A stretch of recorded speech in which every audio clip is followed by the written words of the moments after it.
More rain continued Thursday night, putting pressure on dams and rivers already bursting their banks in some parts of Central and Western Europe.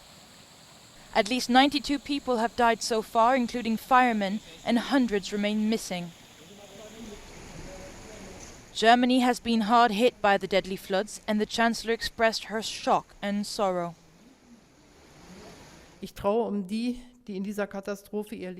I grieve for those who have lost their lives in this disaster. We still don't know the number, but it will be many. Some in the basements of their homes, some as firefighters were trying to bring others to safety, and to their loved ones, my deepest sympathies.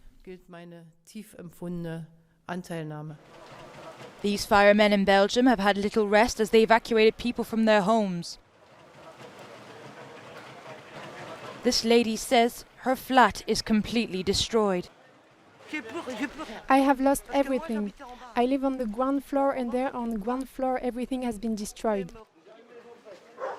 It was hard because I had to open the door of my mother's bird cage in order for the bird to escape, but my 3 cats are still up there. Close to the German border in the Netherlands, the Dutch King and Queen showed their support for the residents in Valkenburg, in the province of Limburg. Rivers reached record levels in the area.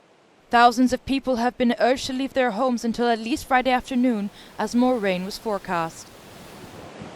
And heavy hailstorms and strong winds reached northern Italy, causing mudslides and trees to fall on the roofs. Well, let's get more now on those deadly floods in Germany from our reporter in Berlin, Kate Brady.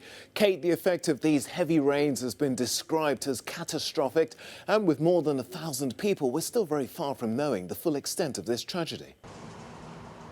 Absolutely. The rescue efforts are very much still underway, and even more areas are now being evacuated. There is more rainfall expected. We saw some more rain last night in even more southwestern areas of Germany. In some areas that have already been hit by floods, it seems that some of the worst rainfall is over, but there are still fears. In the Eifel, for example, there is a dam there that's already overflowing, and there's worries that if that should burst, of course, that would then affect the surrounding areas, and people living in those areas are already being evacuated. Kate, weather warnings were issued last weekend. Were they ignored by many people, or did the forecasters just get it wrong?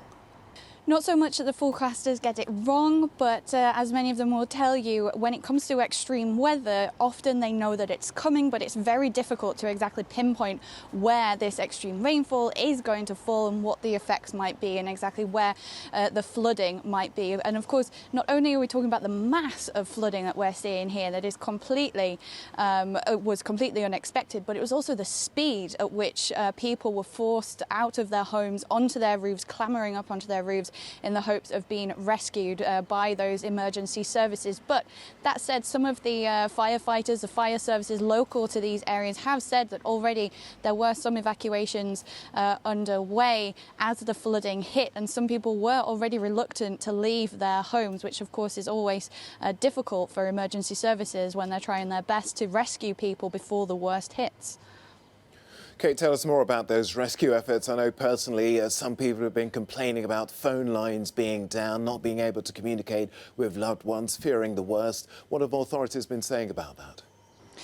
Exactly. So mobile phone networks are down in several areas, and the hope, at least, is that that is why so many people can't be reached at the moment, in the sense that some of these thousands of people that are still missing, the hope is that some of them are just unreachable because the phone lines are down, and hopefully when those are up and running again, the number of missing won't be quite so high. But of course the rescue efforts are still underway. The Bundeswehr, the German military, is still working alongside local authorities and also the Red Cross as well, who have been working tirelessly to rescue people who have been stranded in their homes, and also evacuating people in areas which are expected to be hit by continued flooding, which local authorities are fearing could continue into the weekend.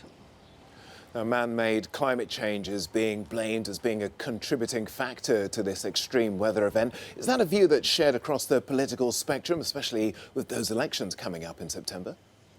It certainly is, and it was interesting that it was North Rhine-Westphalia state premier, of course, North Rhine-Westphalia being one of the states that's been most badly affected by the floods. The state premier there and also the Conservative Chancellor candidate Armin Laschet visited one of the worst hit areas there yesterday, and he blamed these floods on climate change, saying that Germany needed to speed up its climate protection measures, and that's something that we've also heard as well from senior Green politicians who said that this is clearly a wake-up call that climate change is here. And of course, on top of that, you have experts as well warning that we are expecting to see more extreme weather like this in the coming years.